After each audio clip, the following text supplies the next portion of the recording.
शरीर और आत्मा एक ही सत्य के दो छोर है। शरीर दृश्य है, आत्मा अदृश्य है। पंखे में बिजली दिखाई नहीं देती, किंतु वह बिजली से चल रहा है। उसी प्रकार शरीर के भीतर आत्मा है, जिसके कारण शरीर गतिमान हो रहा है। आत्मा और शरीर भिन्न नहीं है, बल्कि एक ही अस्तित्व की दो तरंग अवस्थाएं हैं, जैसे पदार्थ और ऊर्जा। शरीर उस अदृश्य आत्मा का ही एक दृश्य रूप है। यह जीवात्मा अपनी वासना पूर्ति हेतु अनेक शरीर धारण करता है, किंतु यह कभी नष्ट नहीं होता। यह अमर है। भारतीय धर्म ने आत्मा को ही सब कुछ माना है। यही आत्मा शरीर को अपने निवास के लिए उपयोग करता है। शरीर का महत्व घर से अधिक नहीं है। यह आत्मा एक सूक्ष्म तत्व है, जो विज्ञान की पकड़ से बाहर है। उसे अंतर्दृष्टि से ही जाना जा सकता है।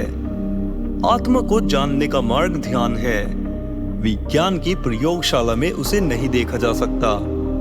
इसका अनुभव समाधि में ही होता है। इस आत्मा का अपना अलग शरीर है, जिसे सूक्ष्म शरीर कहते हैं। यह जीवात्मा के साथ छाया की भांति संयुक्त रहता है। इसका दूसरा शरीर भौतिक शरीर है, जो पंच तत्वों का बना है। यह शरीर भी इस आत्मा का अभिन्न अंग है। आत्मा की अभिव्यक्ति इसी शरीर से हुई है। इसके बिना आत्मा को नहीं जाना जा सकता। यह आत्मा अपनी वासना पूर्ति हेतु इसे धारण करता है। वह व्यर्थ हो जाने पर इसे छोड़ देता है तथा नया शरीर ग्रहण कर लेता है। आत्मा की उपस्थिति से ही शरीर की समस्त कोशिकाएं जीवित रहती है। शरीर से आत्मा के निकल जाने पर वे मृत हो जाती है, तथा इनमें मृत हो जाने से यह शरीर भी मृत हो जाता है। मृत शरीर में भी आत्मा का प्रवेश हो जाने पर वह जीवित हो उठता है। शरीर हर जन्म में बदल जाता है, किंतु जीवात्मा वही रहता है। यह जीवात्मा की क्रिया शक्ति का माध्यम मात्र है, जिससे जीवात्मा क्रिया करता है। इसका महत्व मशीन की भांति है। मन, बुद्धि, चित्त, अहंकार उसके कर्मचारी है।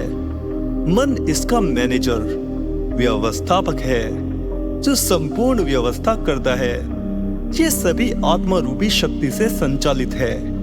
मृत्यु पर आत्मा ही शरीर को अपने से अलग देखता है। शरीर आत्मा को नहीं देखता, क्योंकि आत्मा ही दृष्टा है। जीवन की घटनाओं का प्रभाव आत्मा पर नहीं पड़ता, मन, अहंकार आदि पर पड़ता है। वे ही इसके लिए जिम्मेदार है। शक्ति जिम्मेदार नहीं है।